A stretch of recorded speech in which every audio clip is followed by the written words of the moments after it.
Olá, Igreja, paz! Seja bem-vindo mais uma vez à Escola de Discípulos. Hoje, no nosso estudo bíblico, vamos continuar falando sobre o Evangelho de João. Este Evangelho complexo, profundo, mas também que nos ajuda a conhecer cada vez mais a pessoa de Jesus. Pegue a sua Bíblia e nos acompanhe na Escola de Discípulos.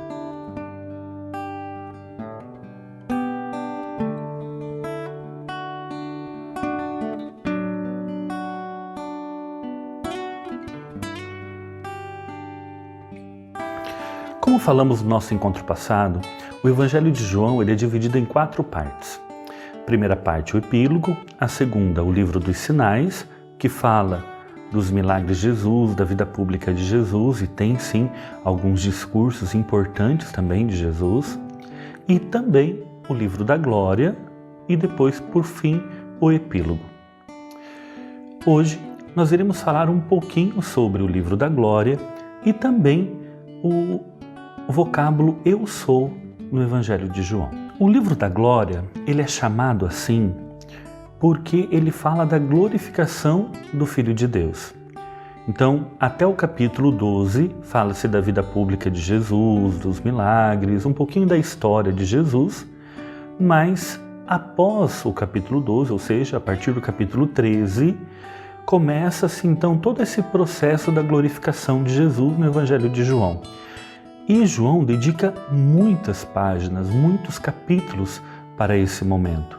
Vai do capítulo 13 até o capítulo 20.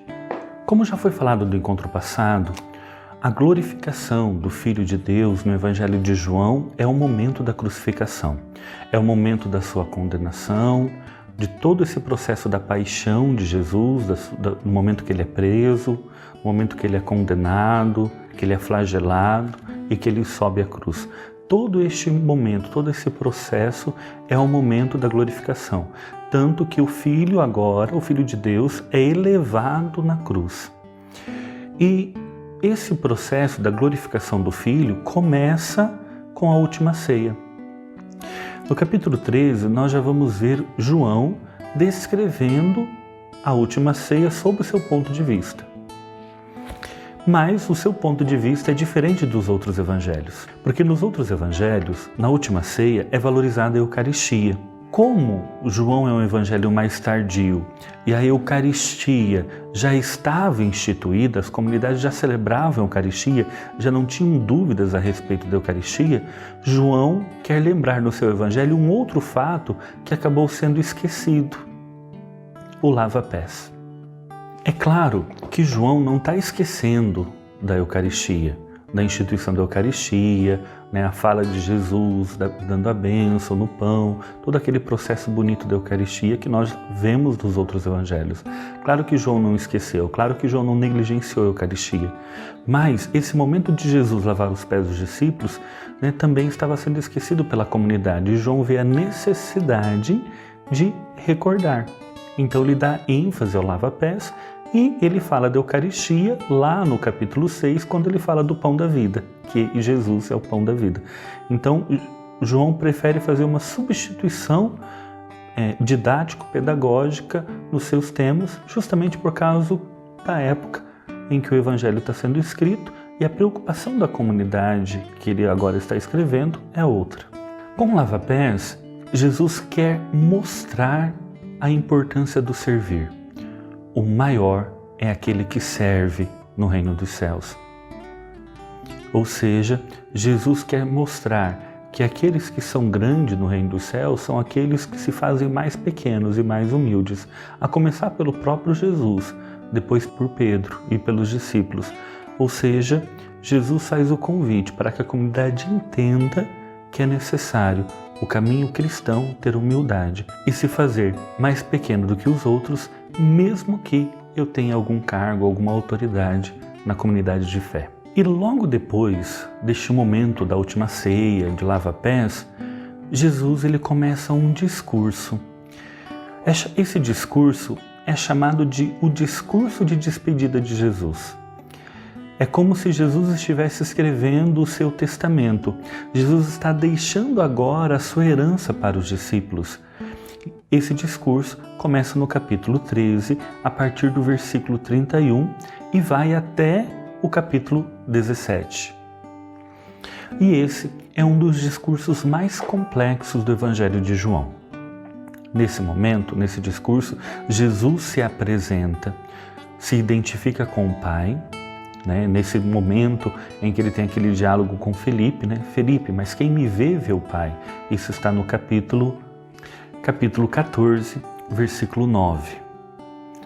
Acompanhe comigo. Versículo 8.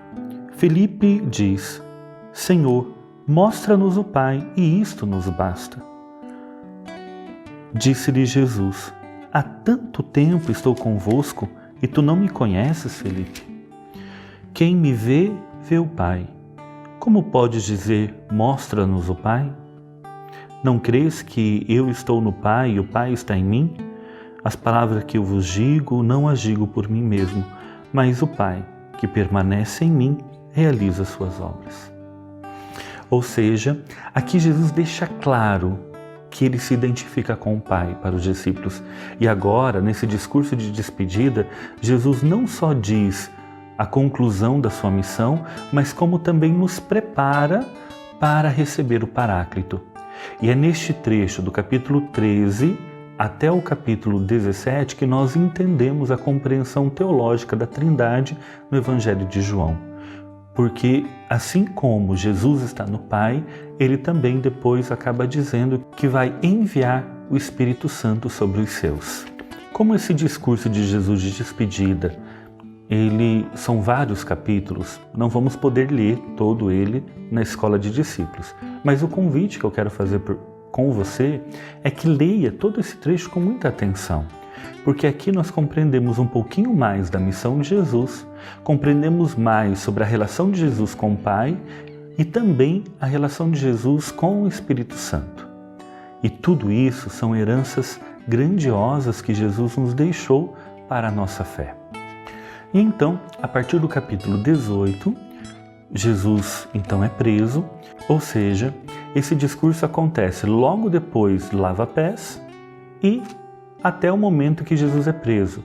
Todas essas páginas, todos estes capítulos são dedicados apenas a um discurso de Jesus. A partir do capítulo 18, Jesus é preso e começa todo esse processo da prisão, da condenação, da crucificação de Jesus. E também o Evangelho de João é um dos mais exaustivos na explicação da crucificação de Jesus. João, ele tenta explicar bem tudo aquilo que está acontecendo com Jesus, todos os fatos e os detalhes da sua crucificação. A narração do Evangelho de João da cruz também é diferente da narração dos outros evangelhos. João tenta ser um pouco mais completo nos detalhes. E um dos detalhes presentes no Evangelho de João, que não está presente nos outros evangelhos, é justamente o momento que Maria é levada para a casa de João. Esse trechinho tem somente no Evangelho de João. A partir do capítulo 20, nós lemos sobre a ressurreição de Jesus e também o momento que ele começa a aparecer para os discípulos após a sua ressurreição. No capítulo 20, no final do capítulo 20, nós vemos que parece que o Evangelho vai se concluindo.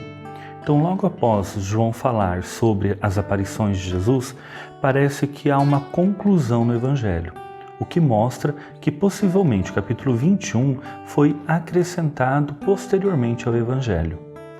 Mas vamos ler um trechinho do finalzinho do capítulo 20. João, capítulo 20, versículo 30. Diz o seguinte: Jesus fez ainda diante de seus discípulos muitos outros sinais que não se acham escritos neste livro. Estes, porém, foram escritos para crerdes que Jesus é o Cristo, o Filho de Deus, e para que, crendo, tenhais a vida em seu nome. Esse trecho, visivelmente, é uma conclusão. E o evangelista está dizendo justamente isso, que tudo aquilo que Jesus fez não caberia em livros, não seriam suficientes páginas e páginas sobre a vida de Jesus, de tudo aquilo que ele fez e realizou. E com isso, João também quer dizer que ele não contou nem metade da história da vida de Jesus e dos sinais que Jesus fez e realizou. Mas ele precisa se conter nas páginas também para poder distribuir, claro, o Evangelho. Porém, capítulo 21, nós percebemos que foi acrescido posteriormente esse trecho ao Evangelho de João. Não sabemos exatamente a origem. Pelo modo de escrita, parece exatamente que é o mesmo autor do Evangelho. Porém, percebe-se que foi escrito posteriormente, um tempo depois, após o evangelista ter concluído toda essa primeira parte do Evangelho. Já que o versículo 30 que acabamos de ler realmente parece uma conclusão do Evangelho. Aí parece que o autor, lembrei de mais uma coisa importante colocar. E aí ele começa a escrever de novo e escreve o capítulo 21, que realmente é um trecho muito importante, que fala justamente sobre a missão de Pedro e a sua resposta de amor a Jesus. Vamos ler esse trechinho do Evangelho. Capítulo 21, versículo 15. Diz o seguinte: Depois de comerem, Jesus disse a Simão Pedro: Simão, filho de João, tu me amas mais do que estes? Ele lhe respondeu: Sim, Senhor, tu sabes que te amo. Jesus lhe disse: Apacenta os meus cordeiros. Segunda vez disse-lhe: Simão, filho de João, tu me amas? Sim, Senhor, disse ele, tu sabes que te amo. Disse-lhe Jesus: Apacenta as minhas ovelhas. Pela terceira vez lhe disse: Simão, filho de João, tu me amas? Entristeceu-se Pedro, porque pela terceira vez lhe perguntara: Tu me amas? Ele lhe disse: Senhor, tu sabes tudo, tu sabes que te amo. Jesus lhe disse: Apacenta as minhas ovelhas. Nesse momento, nós percebemos também que Jesus está disposto a curar Pedro. Por quê? Pedro negou Jesus 3 vezes e agora pergunta 3 vezes se ele o ama. É como que Jesus estivesse tocando na ferida, mas a forma de pergunta não é igual. Cada vez que Jesus pergunta tem um sentido diferente. No grego, a palavra amor é escrita de 3 formas diferentes. A primeira, eros, a segunda, filia e a terceira, ágape. A primeira e a segunda pergunta, Jesus pergunta usando o verbo filia. Filia é o amor de forma condicional. Nós falamos que é um amor de amizade, um amor de amigo. Porém, não é só amor de amigo, é um amor condicional. Ou seja, aquele amor, eu te amo enquanto você não pisar na bola comigo. Ou seja, um amor filia, um amor de condição. É um amor verdadeiro, é amor, mas não é o tipo de amor mais profundo. A primeira e a segunda vez que Jesus pergunta para Pedro se o ama, Jesus pergunta com o verbo filia. É como se Jesus dissesse assim: Pedro, você me ama com um amor de amigo? Você me ama, mesmo que de maneira condicional? E aí Pedro responde: Sim, Senhor, tu sabes que eu te amo. A terceira vez que Jesus pergunta, ele pergunta diferente. O verbo no grego utilizado é o verbo ágape. Ágape no grego significa aquele amor incondicional, um amor que não impõe condições, é um amor muito mais profundo. E aí vem Jesus e pergunta assim: Pedro, tu me amas de maneira incondicional? Então a primeira e a segunda vez é: Pedro, você me ama como um amigo? E Pedro diz sim. Agora Jesus pergunta: mas Pedro, você me ama de maneira incondicional? Diz a palavra que Pedro entristeceu-se, não por causa da pergunta de Jesus somente, que Jesus não confiava na resposta de Pedro, não é isso, mas Pedro com certeza neste momento lembra da sua negação. Lembra que não foi capaz naquele momento de enfrentar a cruz, de enfrentar uma possível prisão, talvez por ser discípulo de Jesus. E agora Jesus pergunta: Pedro, você me ama de maneira incondicional? Pedro abaixa a cabeça, mas olha para Jesus e diz: Senhor, tu sabes tudo, tu sabes que eu te amo. E com a resposta de amor a Pedro, Jesus dá de novo essa missão a Pedro. Pedro, apacenta as minhas ovelhas. Já que você me ama dessa forma e dessa maneira, deixa aí os seus barquinhos, deixa de ficar pescando e está na hora de você apacentar as minhas ovelhas. E assim nós vamos concluindo essa parte sobre o Evangelho de João. No próximo encontro ainda falaremos sobre João, sobre o que significa quando Jesus fala "Eu sou" no Evangelho de João. Fique atento na próxima Escola de Discípulos, na quarta-feira, às 19 horas. Deus abençoe a todos. Fiquem na paz. Everybody singing.